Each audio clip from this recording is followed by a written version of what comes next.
Level 12 of My Little Underground. I'm Peter A. Today we got a very special small guest.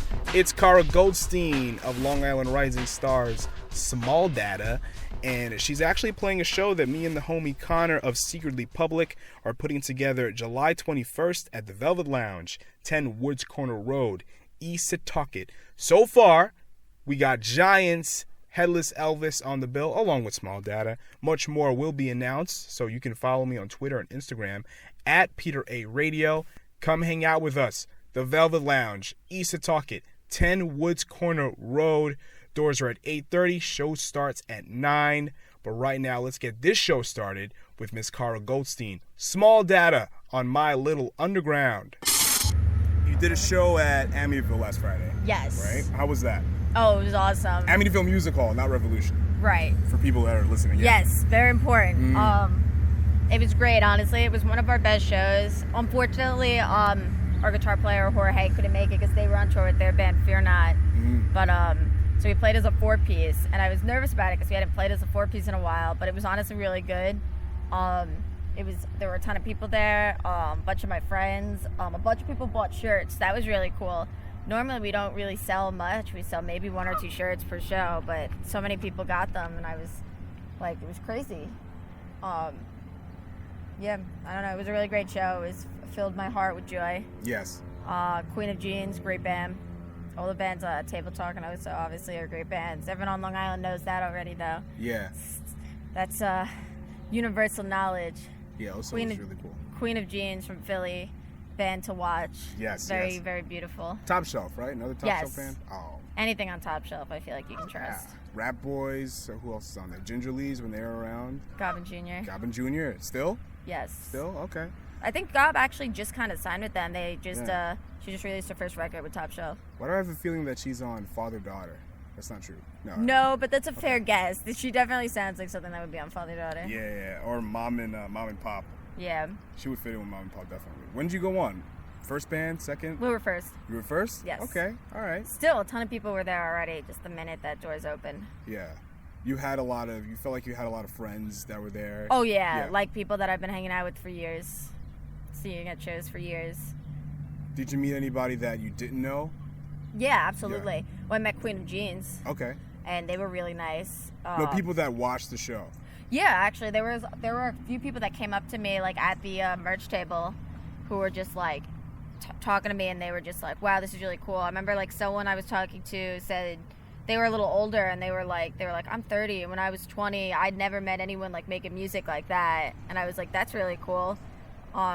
Because, you know, a few years ago when I first started, like, I didn't really think that music like that is cool. It's crazy now, because now you have all these like bands that just get like these like crazy reviews from Pitchfork. They're just like, you know, girls making indie rock music, and everyone's like, yeah, this is so awesome and beautiful. And like a few years ago, it was like you couldn't be that. You had to there had to be like a double bass pedal, and you know, you had to use your metal zone pedal, and it was just like you have to do that to be taken seriously. You have a couple of dudes by you. Yeah, you have to have as many dudes as you can surrounding you. Yeah. So, because it's really difficult to get people that don't know who you are to like your indie band, and I think that's cool that you had people come up to you. Did they buy merch? Did people buy? Oh yeah, we did pretty well. Cool. It was honestly one of my favorite shows I ever played, probably ever. So, physical Smol Data EPs. Those are available. Yes, those are available on the Chatterbot website. Cool. We don't have them yet, but we're gonna get them soon. So the next show you see us at, we will likely have physicals. We'll have some tapes. Yes. CDs. We don't have CDs. Oh, yeah. We got tapes. Okay. I don't even have a disc drive in my computer. I was like, well, I'm even going to make these. Any Mac that was made after, like, 2012 or 2013, like, doesn't even have a disc drive in it anymore, which is insane that Apple was like, we can do away with the disc drive, so they have to buy one separately because we're not getting enough for this, like, $2,000 computer. Yeah. So evil. Yes. And, I mean, speaking of, you said Chatterbot. Yes. That's the label, Chatterbot. Yes. Yeah, okay. So, how did you get involved with them? They actually approached us. Really? Yeah, my friend Alex runs Chatterbot, and they were associating with a couple other bands, like, across, you know, pretty much, I think it's mostly East Coast bands, but I think we definitely expand from that, too. and they would just, you know, be like, they'd message me and be like, we only had like one demo up, just one song, and they'd be like, when's like more music gonna come out? And I sent them some of the stuff we were working on, and they were like, this is sick. And I was just like, you want to put this out? And they were like, hell yeah. So you asked them like, to cool. put out your thing. Yeah, I did ask them. I was approached by them out of like interest, like what have you guys been up to? But then I asked if they wanted to put it out, and they said yes. Great. So I want to go back to the AMH show. Right. Who do you think had the best set that wasn't you? It's just so hard to say, you know what I mean? Like, I've seen Table Talk and Oso like 8 billion times at this point, and it's always great. But, I mean, watching Queen of Jeans was, like, very crazy because that's an extremely unique band.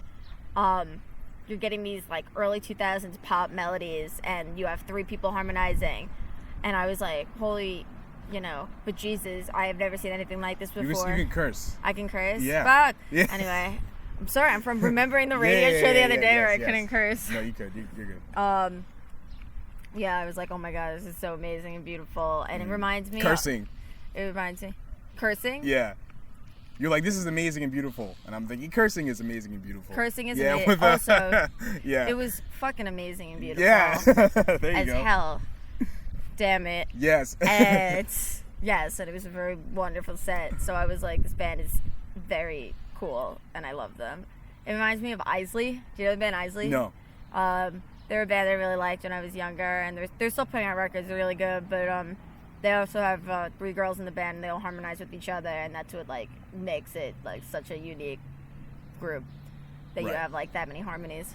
So when you see a band live, what are your expectations?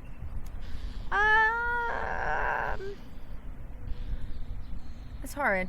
I don't have the best stage presence, so I try not to demand that of other people. You know what I mean? It's nice to get that, but I just kind of stand there and try to perform the song to the best of my abilities, and I'm awkward. I love some good banter. Bantering? Oh yeah, I do love some good banter. Not too much, but I like a band that they talk to each other a lot. I don't really talk to my band that much on stage. I should probably do that more. We don't always all have microphones. Yeah. Because a lot of times we're just playing in a basement, and we're kind of usually like 1 or 2. Yeah.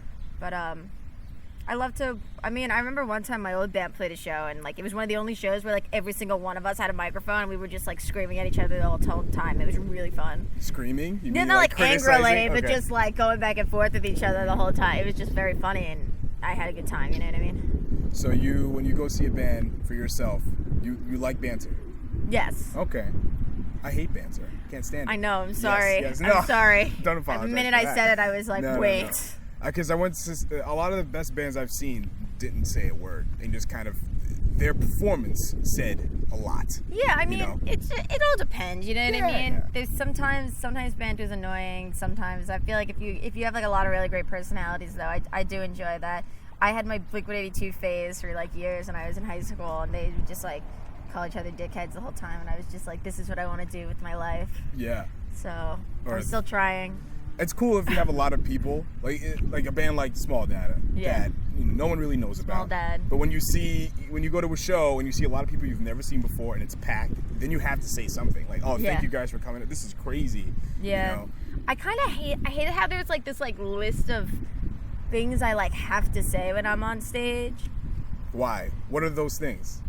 Well, it's not that I don't think that like these things are important, but sometimes I feel like, especially if like, you know, sometimes I'll play a show, it'll be like 7 bands on the bill, and I feel like this like obligation to shout out like all of them. Oh, and I'm just like, it's just stressful remembering to like do all of that sometimes. And I mean, that probably sounds rude now that I'm like, these obligations I have to say on stage, you know what I mean? But it's like, I feel like some shout outs mean more if like they really are coming from the heart rather than like a sense of obligation, you know? Like if you play after us, like I don't think you should have to be like, shout out to Smol Data for opening, like they were great, like if you didn't think so, you know? Like you don't have to shout us out.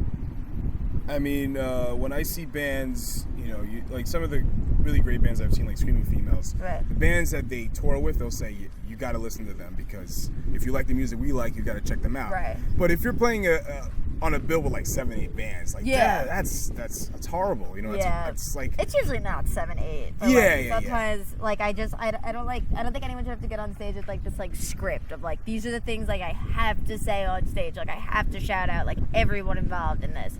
Because sometimes, I don't know, I forget, and then I feel bad, and then I'm like, well, I wouldn't expect, they don't have to shout us out, you know what I mean? Like, they can just get on stage and play. Yeah. Or if you see, some of these community shows that like a town will put together, and they have like a showmobile, and they'll have like the artists or whatever say, okay, we have to read all these sponsors or whatever. Not really the artist, like the town's person that put together the show. We have to take 20 minutes to say, we have to thank our sponsors. That's so annoying. It's so annoying. I went to see one of my friend's bands, I think it was like a year or two ago, and I swear 10 minutes we're taking. We had to thank these sponsors, that sponsor, this sponsor, this sponsor. And the only thing that's running through my head is what's the next song the band's going to play? I'm hungry now. When you think about food at a show, okay, it's I have problem. To exactly. Was there at least food there? If there were all those sponsors, there better have been like a grill going. There was. Okay. There was hot dogs. There was burgers. Okay, so it seems like because you go to a show and there's no sponsors, you're not gonna get a hot dog. Nope. There's no hot dog. You will not get. It's one or the other. Yeah. Usually, the shows that we've been to have been at BYOB, so right. You're lucky if you get water. Yes. At some of these shows, Creative Corner. I've been going to Creative Corner, and they've been like selling like chips and water downstairs, and I'm like, I definitely appreciate that. Someone's got to cook at some of these shows, though. There's got to be one underground if it's a long indie band. show, yes. Yeah, absolutely. One of those summer daytime 1 o'clock starts. When I went to a Bloodfest, there was this whole, and they had to because it was like there was like a billion bands. It was like a 12-hour event, and there were people cooking like all sorts of stuff, and then there was like all this seltzer, and like all these. It was cool. It was like very, very cool. Yeah. I could have gotten a better pass and like gotten like unlimited food too. I got the cheapest ticket I could get though, so I had to. But it was still cheap. You know what I mean? It wasn't. It was cool that it's like I could go watch bands and I could go get a snack and like sit at these tables. It was a good time for sure. Yeah, and you say that you don't have the best stage presence, but when you perform on stage, what are your expectations for yourself? For myself? Yeah. I mean, I want to make the song sound correct first. That's like the most important thing to me. Just for me, I don't think that that's always the most important thing. I think there's some people who, have a lot of energy, so maybe they're better off, channeling all that energy in, even if like a note is played wrong or whatever, no one's going to care or notice. But for me, fireworks. Yeah. Yeah, exactly. When you go to a show, you got an explosion. Yeah, I'm trying to, yes. I don't know, I don't have a lot of energy. I'm just shitting on myself as I do in every interview. Yeah, no, I'm just like, I don't like that expectation where it's like, I like write music. I'm more of like a composer, I guess, than a performer. I'm not really that, I don't know. I mean, I try my best to get up there and look like I'm having the best time possible, but what's really on my mind is just like me focusing to like deliver the best version of the song that I possibly can. Yeah, and that's part of the performance too. Yeah, no, of course. I think that is the most important thing. And if you're someone who's, good enough at it that they can do both, like more power to you. But definitely the most important thing to me is, getting the song out there. So I don't know. I hope no one thinks we're boring live. But if they do, I mean, at least I sung most notes correctly. Now that you feel like your show, your set is pretty solid. Yeah. And you feel like your band. Now it's time to write new songs. That's true. Do you take performance into that? Like, how can we do this different on stage, or how can we act different on stage? Do you ever think about that? I think about it a little bit for myself. I've been trying to just like play with melodies and stuff to like make it more interesting and like energetic live, because there's some notes that work well on the record, but if I try to hit them live, they're not going to work as well.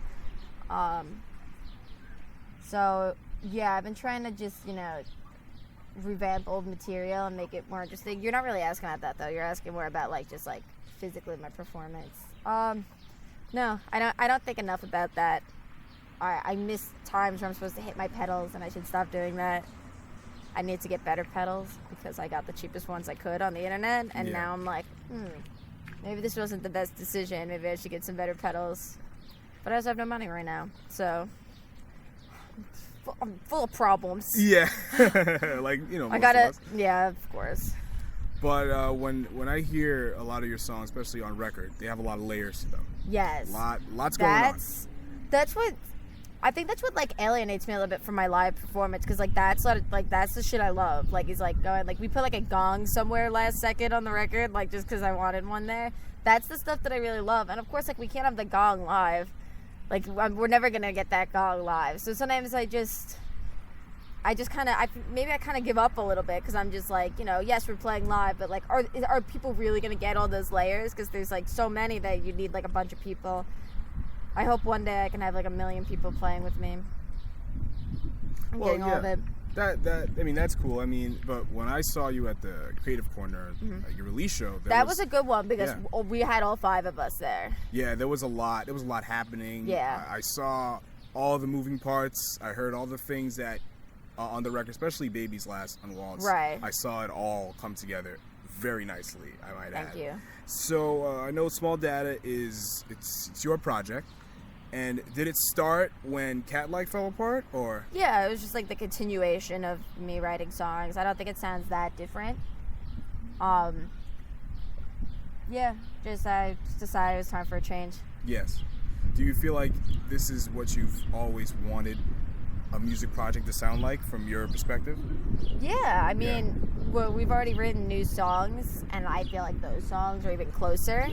But I mean, all you can do is just keep getting as close as you can, you know what I mean? And, you know, once you become satisfied and say, this is fine, this is perfect, it's good the way it is, then, like, that's when you stop progressing. So, I mean, there's definitely times where I should sit back and be like, you know, just be proud of what you've done, be proud of yourself. But, you know, I just feel this, like, compulsion to, like, keep writing and keep just, like, making something better, because I feel like I can always do better. Yes, I think you're very, you're your own harshest critic. Yeah, I feel definitely. Like. When you hear something, especially if you hear something back that you thought was good, you have the tendency to want to go back and change something almost immediately. Is that right? Yeah.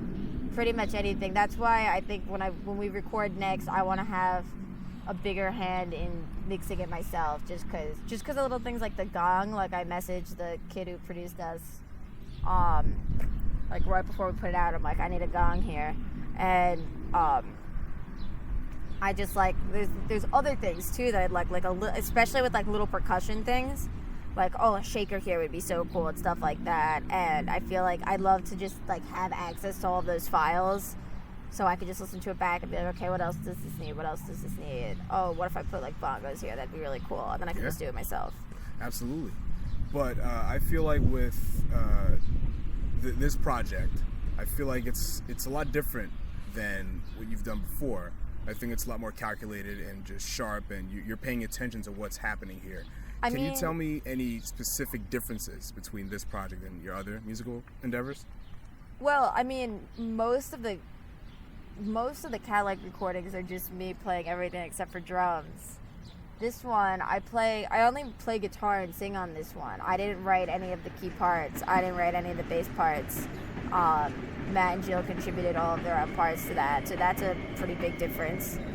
As far as my own songwriting and it goes, I feel that, you know, it probably sounds that way because I, you know, got clearer recordings for this than I ever did in like any of the Cadillac demos, but those are really calculated too. Yeah. They are, and it's hard to tell when you're listening to something so gritty, but they're also very calculated. I think that's what it is, because now Smol Data is actually better produced than your other stuff. I feel like you actually hear everything come together quite nicely. You know what I mean? No, when I'm recording stuff on like my MacBook, then it's not gonna sound good. So where do you go from here? Creative wise. I'm just writing. That's the most important thing to me right now, is for the next few months. Like, I don't even know if we have a show for July right now. I just want to write. Maybe, I think I'm trying to put together something at the very end of July we're going to play somewhere. And then we have shows at the end of August, but the next 2 months are like pretty strictly dedicated to writing for me. Right.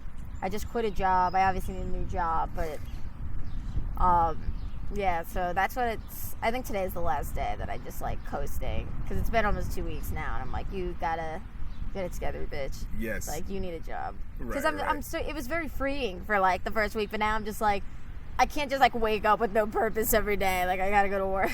When you're like 18, fresh out of high school, and you leave a job, it's cool. Yeah. But like now, it ain't cool. No, it's not cool. I'm like, I'm broke. I'm in a lot of debt from my student loans. Yeah. I'm thinking about going back to school. Really? Yeah, not well. If I went back to school, I wouldn't like go dorm for like grad school. I would get like a certificate in like a trade. Yeah, like what?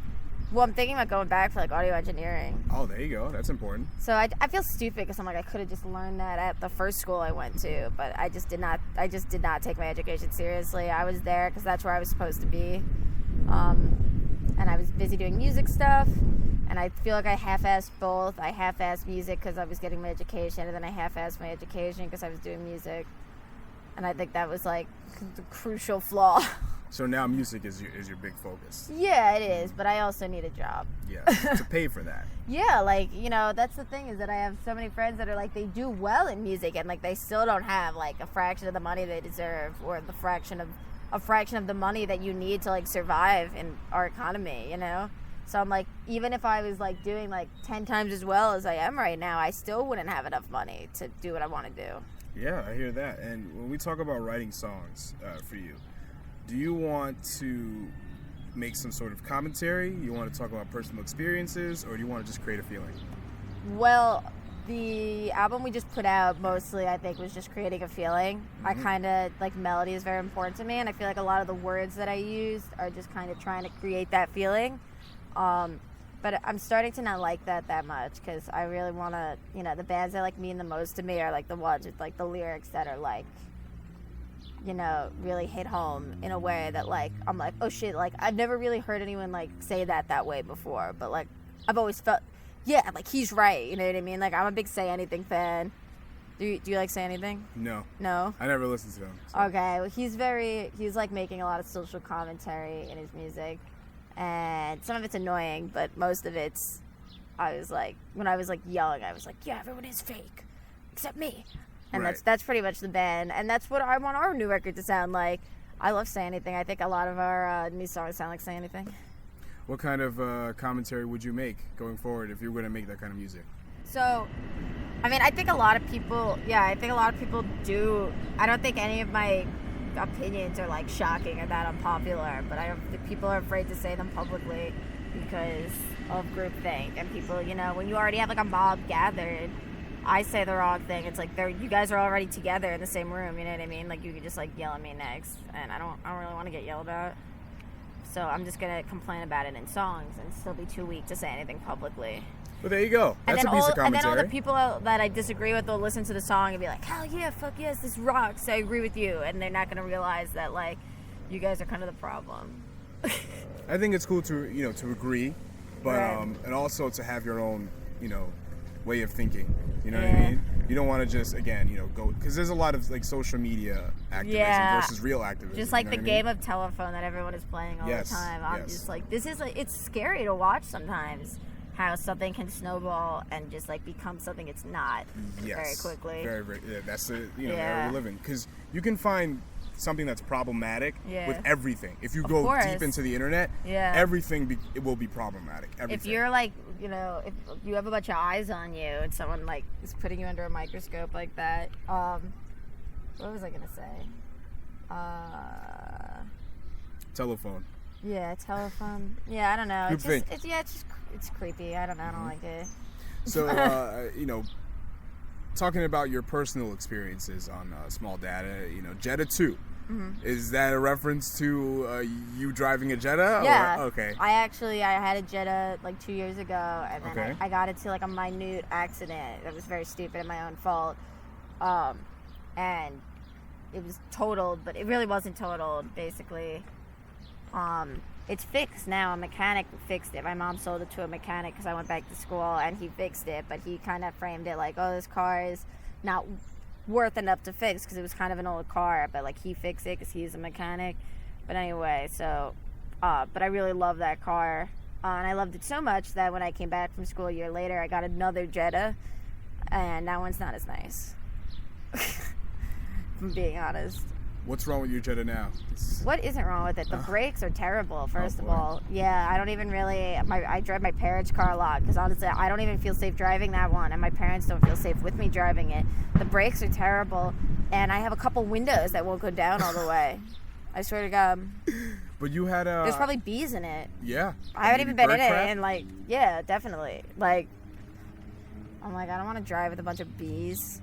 You put a picture, I think, on Instagram about Yeah. you forgot to roll up your window. Was that a mechanical issue, or you just No, forgot to? like it wouldn't go up. There was nothing I could do about it. It's not that I forgot. Okay. There's two actually that won't go up now. There was one in the back that wouldn't go all the way down or all the way up. So I was like, whatever. But now it's like the driver's side window, I'm pretty sure, like it's like halfway down at all times. You can't get it up. And I'm like, I don't know, I kind of avoid it. So yeah, that song is just about me missing the first one. And Jetta 2 is your new Jetta now. Yeah. That's worse than the first one. Yeah, like that's the song I say. I'm like, I missed the first Jetta. That's brilliant. Everyone does, all my friends. But you're playing a lot of out-of-state shows next month, right? No? No. All your shows you're playing in August are New York. Yeah, we just have two shows. Okay. That's one day after the other. Long Island shows? Or? Yeah. Okay, all Just right. Long So you're not Island really shows. traveling. So. No, we'll probably do some stuff in the fall. I want to go back to like, you could have it just like a weekend. If we go back to like Philly or something, that'd be cool. Brooklyn, Philly. So on this EP, Smol Data and EP, great title Yes. by the way. Thank you. What song means the most to you on this one? Definitely the last one, That's my favorite. Babies. Yeah, that one because I got to rip a sick guitar solo on that one. That was the first one I wrote. Well, technically the first riff that I wrote on the record is Post Madonna, and that one I was like sitting on for like 4 years before, and that finally became that song. But yeah, definitely Babies. That one's just like, yeah, that's just like most like me. Like that's like the best representation of the music I want to make. In what way? Just the layers. Yes. It's like very, very, very layered. There's 2 guitar solos going at the end at the same time, and the keyboard, and my chords, and some crazy ass bass shit. And I think there's also some hidden gongs in there, and the Glock. Like I just got to incorporate so many different instruments, and I just feel like it's very epic. That's the last song on the Yeah. EP, but Yes. is that the beginning of the next stages of Smol Data sonically? I don't know if I'd say that exactly, but I'm definitely trying to go more in that direction. I wouldn't say it like ends there and like starts there again, but I think that you're gonna get more of that definitely on our LP. That's An LP is coming. yeah. I mean, I'm not even close to being done writing it yet, but yes, you will get an LP from me probably by the end of the year. Well, it'll be written by the end of the year. I probably won't hear it until 2019. You're demoing new songs, Yeah. Smol Data songs. Yes. So, what is your process going forward with this one? Are you adding a lot more layers, like Babies? Yep. Okay. Everything. I want everything to be just like coated in layers. Great. I also just want to like I just want like everything to be very precise. You know, I don't want to. I just try out every note. Like everything I do is just because I don't really know music theory. Everything is just like trial and error. Does this sound good? No. What about this one? And just go like up the frets. Yeah. Every single thing. Like I want every option to be tried out before I decide. Like okay, these are the notes I'm going to use.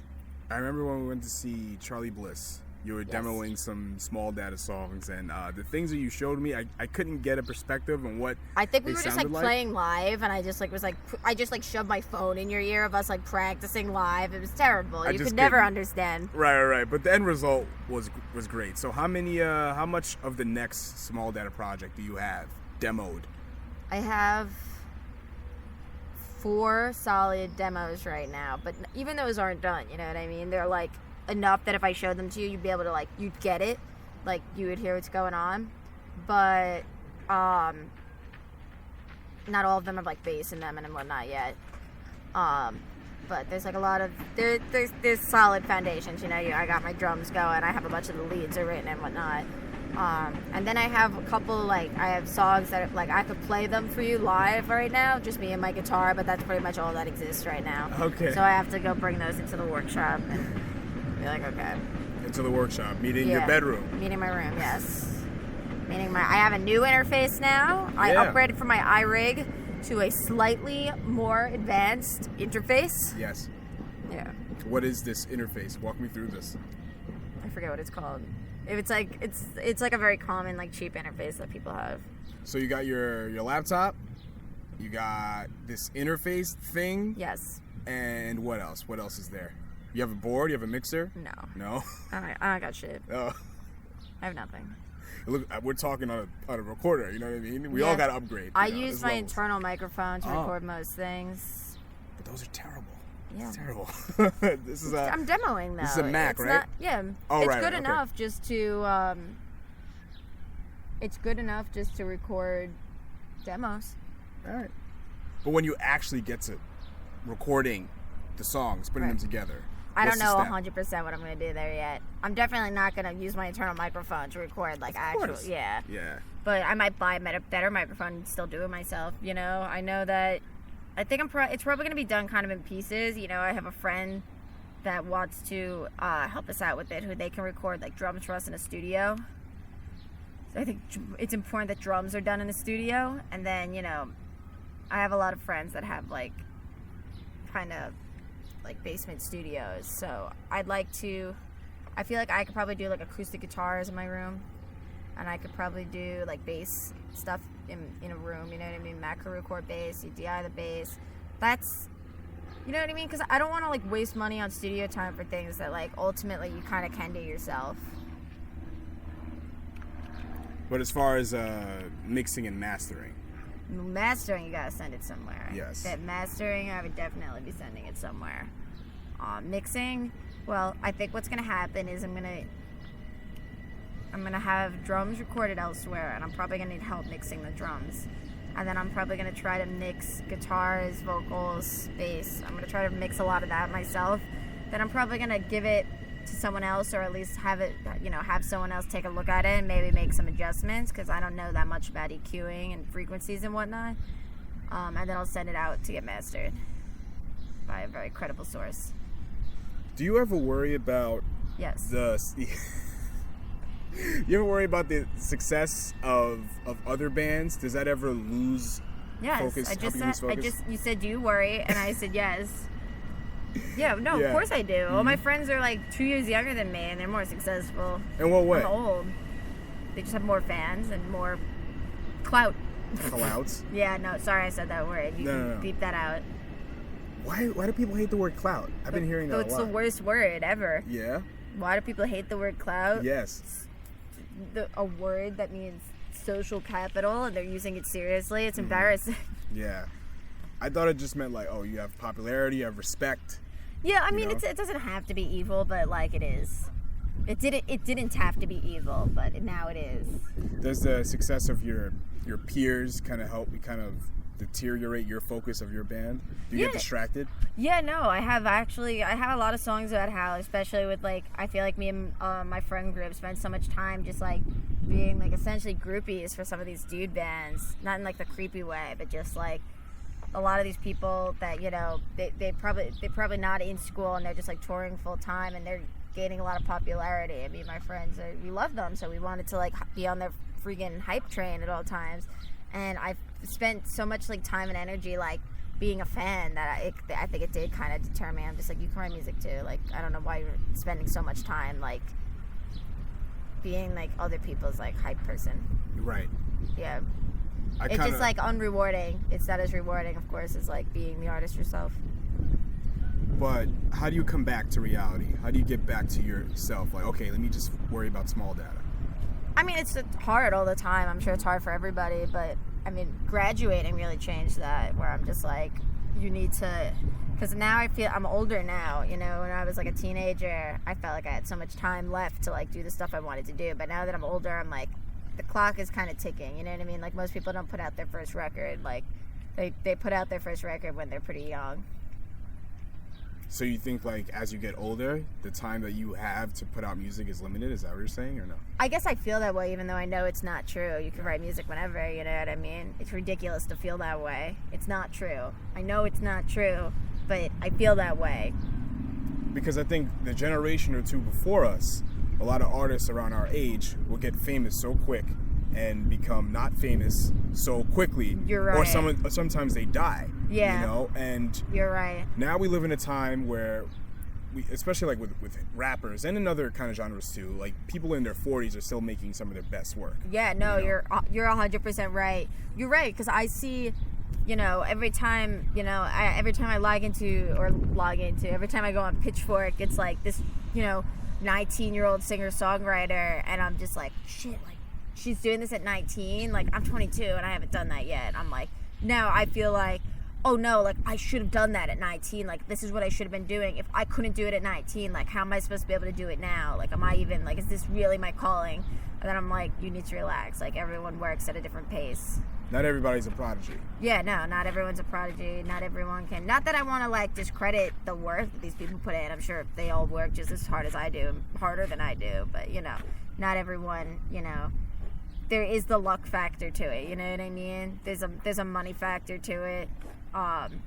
There's just a lot of factors that go into it. And I have, like, crazy respect for all these, like, you know, artists that are younger than me, and they are intimidating, and it does make me feel like I need to put out something immediately, but I also know that that's ridiculous. And for, you know, every 18-year-old that, like, Pitchfork is hyping up, there's probably, like, 20, 30-year-olds that have been working just as hard and are doing something just as good, and they just haven't, you know, made it yet, or maybe they're, you know, just making it now. I look at a band like Ride, for example, they've been broken up like 20 plus years, and they just came back last year. Weather Diaries, easily one of the best albums in their career, and they're a bunch of, you know, 40 plus year olds. Nice. And that's what I care about, is the output. I don't care how old you are. Like, look at Ty Segall or Soccer Mommy or Sunflower Bean. You know, they're young-ish. Right. Like, Ty Segall's like 31, and he's put out like 12, 13 albums. Yeah, he's been doing it forever. Go at your own pace. Right. Look at Screaming Females now. Like, they're in like their early 30s, and they've been a band 10 years. Right. You know? So if you just keep like focusing, like, yeah. Because I think their latest work is their best work, because Awesome. I have their first album that came out like 12 years ago, and it's like, you grow. Right. You grow, you evolve, you know, you mature. that they're doing it for the right reason, too. Yeah. Because the truth is that once you achieve some form of success, you could put out crap and people would still buy it and listen to it, and they'll still come to the shows and hear the old songs. Yeah. So clearly, if they're like, you know, they've been a band for 10 years and they're still putting out their best work, they're like really, really, really, like, that's where their heart is in this. Because indie darling status doesn't last. The music lasts, you know? No. You really want that, don't you? Yeah. No, Wow. I mean, I don't really want... I mean, everyone wants that, but then also, like, you're right, it doesn't last. A lot of these people probably will lose their hype. Yeah, but the music will still be good, hopefully, you know? Yeah. Because I look at a band like Stereolab. Some of their albums were considered to be commercial, quote, failures, but they're some of the most influential, Right. you know, pieces of music, I think. And look at Velvet Underground. Their stuff was considered to be failures, commercial failures. The Stooges too. And now the Stooges are like on every like essential list for every record store, you know? So I think that's the goal for me when I see artists on the come up. I want their music to just last forever. I know I could name a couple bands. I'm not going to, because I don't want it to sound like I'm saying these bands like weren't successful, but there's some bands that, like, they've achieved one level of success, and people who have been 10 times more successful than them worship them, and they say, like, this is my favorite band in the world, and the people they influence ended up going further than them. Yeah. And I'm like, it's interesting how, like, people who are just fans don't really... People who worship some of these bands, it's other artists, it's not fans. Fans like them, but, you know, fans did not get them to the level of success they needed to be at to continue, like, doing it as a career. But people who did get to that level worship them, and I'm like, that's interesting how, like, you know, the ear of, like, someone, of a creator is different than the ear of just, like, a listener. Yeah. And I look at an artist like Junior Kimbrough, he was a bluesman from, you know, Mississippi, and he put out his first album in 1992. Uh-huh. He's been putting out singles since like the 60s, but his first official album, 1992. And he was, you know, an old man at that time, and he wrote a song about it. Right. And I think that's great. Like, it doesn't matter how old you are, or, you know, you started playing guitar when you were 3, and now you're a viral success. Who cares about that? As long as your music's good. As long as the 19-year-old singer-songwriter, when they're 29, let's see what they're doing. You know what I mean? Yeah, you're right. I mean, I have a lot of faith in a lot of these people, but no, you're right. I get way too focused on the age thing, because I don't know. I've never felt like old before. Obviously, I'm 22 years old, and I feel old, That's which is weird. ridiculous. Really ridiculous. I remember when I was, you know, 22. That wasn't too long ago. I hear people that were 24, 25 saying, "I'm old." I'm like, Come on. It's just that I'm not a student anymore. Yeah. It's that I had that identity of like student in pending, in process of learning, and then Yes. now it's like, no, now you just find a job. Like, there's nothing left to learn Yeah, that's so stupid. Like, you have nothing, there's no more learning. Like, you should be capable of, like, going out there and working right now. And I don't really feel like I am. I don't really feel like I learned enough. And that's my own fault. I should have used some more of, like, the resources at the school that I went to instead of just, like, sitting in my room and, like, playing music from my laptop speakers. No, I think that the real learning starts after you get out of school. You think so? Yeah, because you built the foundation. Dumb, because it was expensive. Of course, yes, because you've learned. Like, I feel like I've learned stuff when I was in college, but now using the knowledge that I learned in college, I can now learn even more outside of college. Oh God. I'm learning every day. I don't even have a job right now. I'm like in panic mode right now. That is true. I really had a very nice week after quitting. I was just, because I worked at a job for 10 months that was not for me at all. Absolutely. And, you know, the first week was heaven. It was a luxury beyond, you know. But now, like, I've just, like, adjusted to, like, my bum lifestyle. And I'm just like, this is not for me. So I have to figure out, like, what I'm going to do for money now. So if anyone wants to give me a job or just hand me a bunch of money, that'd be cool. I'm gonna go buy a lotto ticket. That's my, like, plan right now. Oh man, that's just legalized gambling. Yeah. Well, gambling is legal, but depending. Sometimes. Yeah, but the lottery is gambling. Gambling should always be legal. If you want to be an idiot, someone will probably be like, "Excuse me," but I'm like, I don't know. If you want to go waste all your money, I guess I don't know. It's your decision. But you know, like, people get addicted to gambling. Yeah, they do. Too. So I'd probably get addicted to gambling. You can get addicted to anything, though. That is true. That is true. Gambling's just like a concept. You can't make that illegal. I could gamble with you right now. We can gamble on, like, which of those swans is gonna get to the other side of the lake faster. What are the cops gonna do? Yeah. You could gamble. Which train is the train gonna come from the east side or the west side? Yeah, literally anything.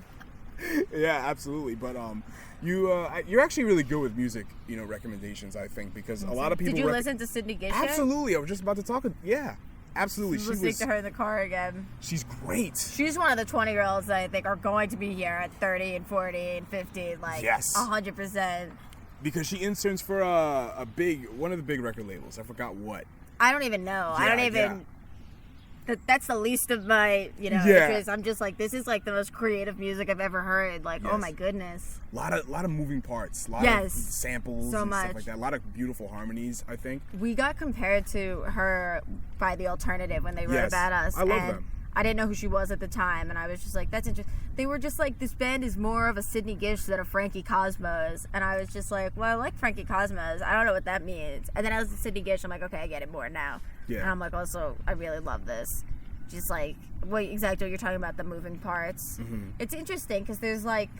She has ideas. That sounds very, like, silly to say or very preaching to the choir, but, like, there's certain people that make music that don't have ideas. They kind of just... are trying to sell a product. Yeah. You know? And she has, like you have a lot of things that you want to get across. And you want, people to hear certain things. You want people to notice specific things. Oh, I like when you did that thing over there at this part. I think that's a big part of the whole, like, what do artists, like, what kind of music do people who also make music like, and what do people who don't make music, which is why, I guess, like, the success of, like, commercial pop music, like, if you listen to a lot of these songs, just, like, the one synth going over and over again. People like, this voice is pretty, this song is catchy. If you don't write music, you're just like, nice, you know what I mean? Yeah. But, that can work. That works sometimes. Not saying some of it isn't cool. Of course. But I think there's certain songs that, especially that I hear in my field, that you wouldn't seek out on your own, but if you hear it multiple times... Mm-hmm. It starts to get into your head, and you kind of start to, to groove to it, but you don't really like the song. Right. But it's been, like, brainwashing your skull to like the song. Yeah. That's crazy. They engineered it. They typed in a computer, make me money, and the notes came out, and they were like, this melody, we took this melody that sold, and this melody that sold, and this melody that sold, and we, like, smashed them all together just enough to not get sued. Yeah, just enough to not get sued. Right. And then we had it. We found a younger, hotter piece of ass to sing it. Oh man! No. And here's the song, and then I hear it, and I'm like, cool. Yeah. Okay, besides Sydney Gish, who are you loving now? Who are you listening to? Who else am I listening to a lot? You're gonna whip out your phone and I'm gonna look at what my your Spotify recent... queue. Yeah, I am, because honestly it's been a lot of Sydney. Yeah. Who else? I was listening to on the way here. I was listening to this band out of Florida, Black Kids. They kind of have, it sounds like a party on wax. Yeah, lots of synth, lots of really, it's a really cool indie rock band to listen to, if that makes any sense. When you said it sounds like a party, then I remember like, oh, Just Friends. You want to talk about a fucking party on stage. Probably a very different kind of party than your party. Yeah, it's a very low-key party. Like, Just Friends, they're like a sober kid party.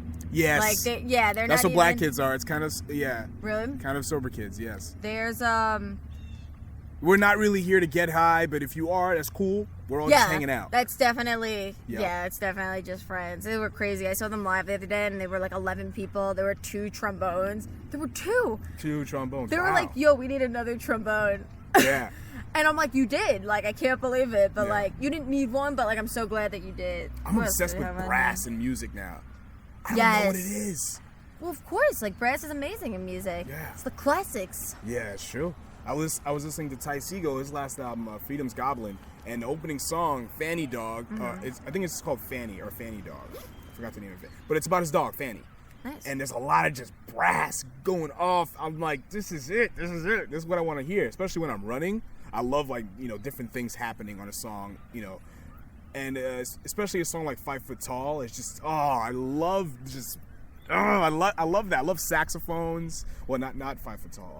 The Main Pretender. Lots of saxophones and just trumpets and shit. I love it. Love it. That's sick. Yeah.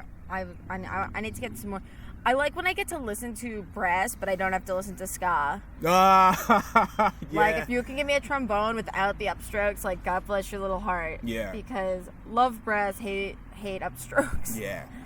I like a lot of some early ska, like the specials are cool. Yeah, no, I'm not like anti-ska, but like I'm like after like by like track 5, I'm like make it stop. Yeah. It's the upstrokes. It's not the horns. You know what I mean? It's just there's like the very specific style of guitar that I'm like, this is annoying if you do it for too long. Mm-hmm. No Doubt's cool. They have have a little bit. Oh my god, no, they're like. That's the thing is like you gotta like make it. You can't just be ska. Like you gotta like put your ska with something else. Like No Doubt has like all sorts of elements. Like, yes. Reggae, punk, a lot of pop. All of that. But if you're like just ska, I'm like, I mean some of that's fun too. I can't really complain. What else was I gonna say? Oh yeah, there's this guy from Long Island, who's the project is. Well, it's not just him anymore, but he recorded a record, Barely March. Mm-hmm. And then the album is Merrily Barch. Clever. You get it? I get it. Yes. Yeah, no, he's really good. He's like very like Weezer, Jeff Rosenstock influenced music that's just like very fun, and it's really cool. And yeah, I've been listening to that a lot. He just, he's like, I don't think he's ever even, like, played a show on Long Island before. I think he's, like, playing his first show in, like, the next week. It's crazy because he just, like, put out music one day and it was, like, some of the best shit that Long Island has heard in a very long time. I would say Smol Data is really good as far as Long Island bands. Astronauto. Right. Have you listened to Astronauto yet? Not yet. I'm sorry. I'm a bad friend. Man. Very creative. Okay. Don't apologize. You're here to discover I told stuff. you to listen to artists and you listen to them. Yeah, Syndicate's dope. I owe you the same respect. I should be listening to the bands you tell me about. Right. Because I think you'll actually dig them, Because some people, you probably know some people that tell you about, I think you'll like this. But you don't even know what I listen to. How do you know I'm going to like it? We know each other's taste in music enough at this point that I think that we will be on the same page. Yeah, exactly. And you're worried that, I listen to too much of this stuff. I'm like, if you listen to too much of that, why don't you try listening to this? This doesn't sound like anything that you usually listen to.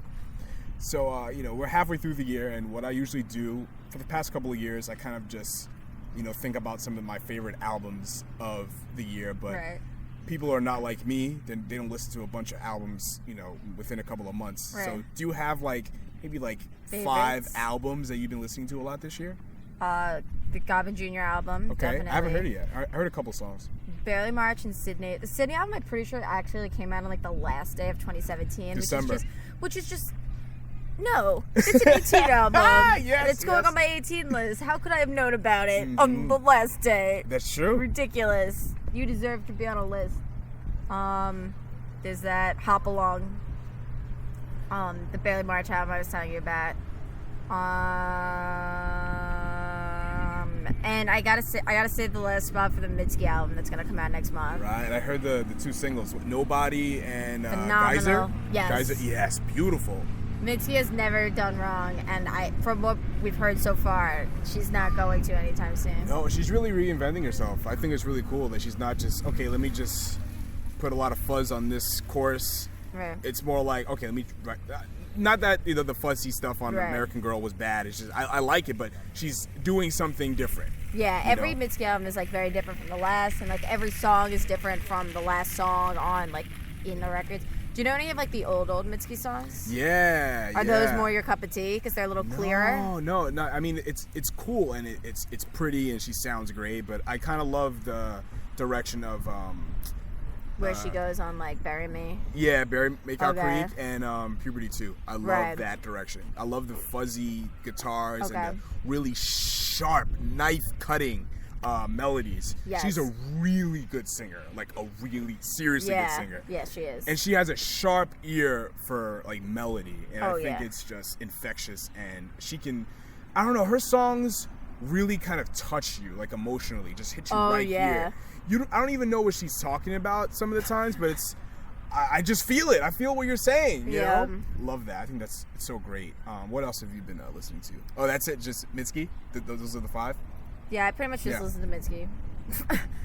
The album I listed is one that isn't out yet. I've heard the 2 singles. I'm like, yeah, that one. Like, you just know if Mitski puts out an album, it's gonna be one of your best of the year. So you've been digging the Built to Spill compilation that dropped, the cover one. Yeah, how was that? It was awesome. Okay? I was blessed to be a part of it. Oh, you're a part of it? Yeah. Really? Wow, because a lot of bigger artists are on that too. Yeah, I really didn't even know who was going to be on it, if I'm being perfectly honest. I just saw this band called Gloom talking about how they were putting this together. I'm like, oh, can I do this song? Is this taken yet? And they were like, yeah, you can. And then they messaged me. They're like, did you get that cover together yet? I'm like, shit, no. So I just...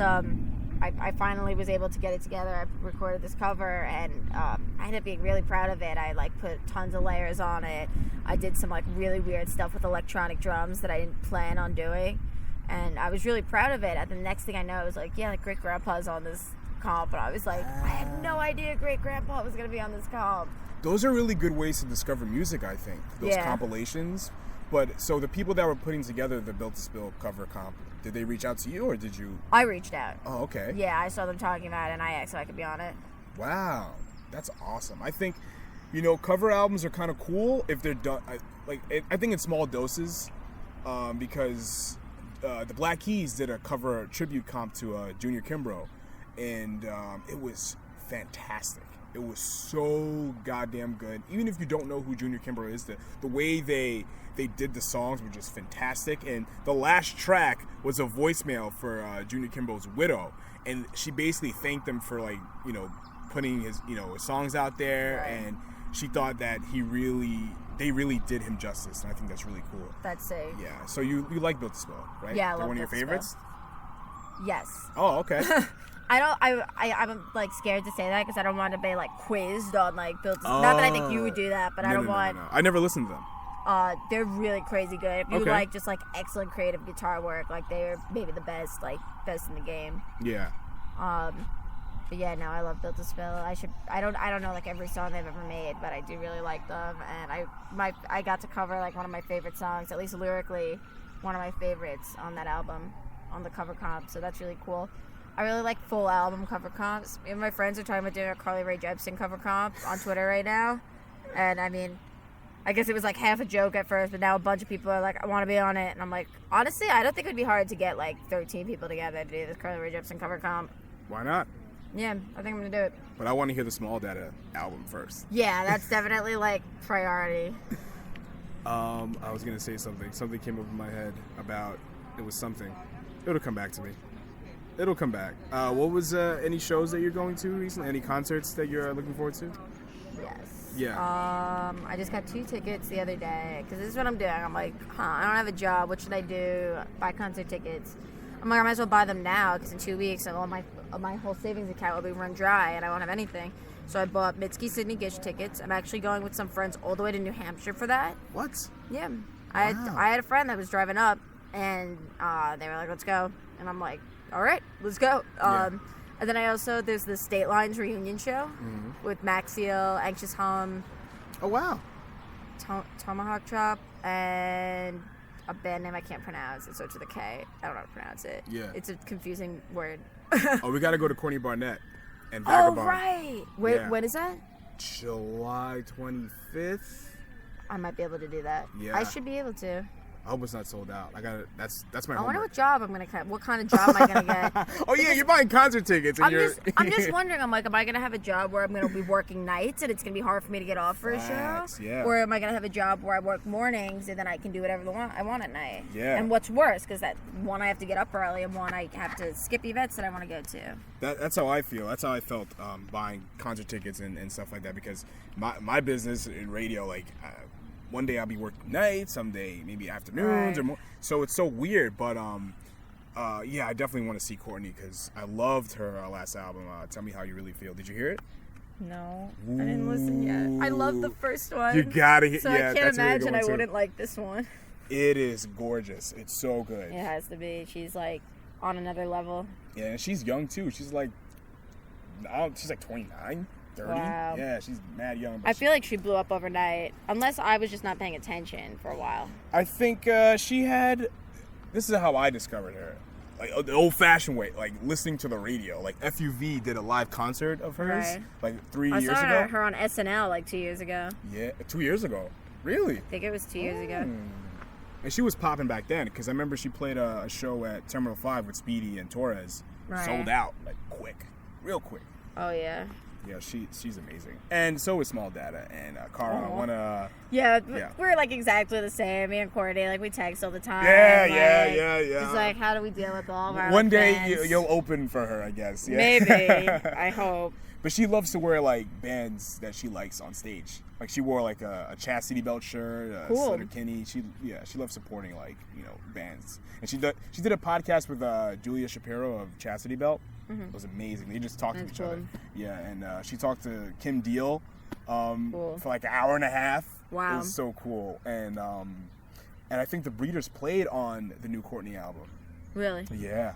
I think just Kim and Kelly. I think that was it. But anyway, Karah, thank you so much for talking with me for about an hour today. I had a wonderful time. Yes. So where can people follow Smol Data? We're at Smol Data New York, NY, Smol Data NY on Twitter, and then we're just Smol.data on Instagram. Which I don't know what I'm going to do about that, because I just got locked out of my Instagram. I didn't get locked out of that one. Do you know the Ray-Bans people that hack? So, like, someone hacked my Instagram and is trying to sell Ray-Bans. And what is that? It's glasses. Oh. Yeah, so it says, like, Ray-Bans 50% off. I'm like, I don't even wear glasses. You're wearing glasses now. I'm wearing sunglasses.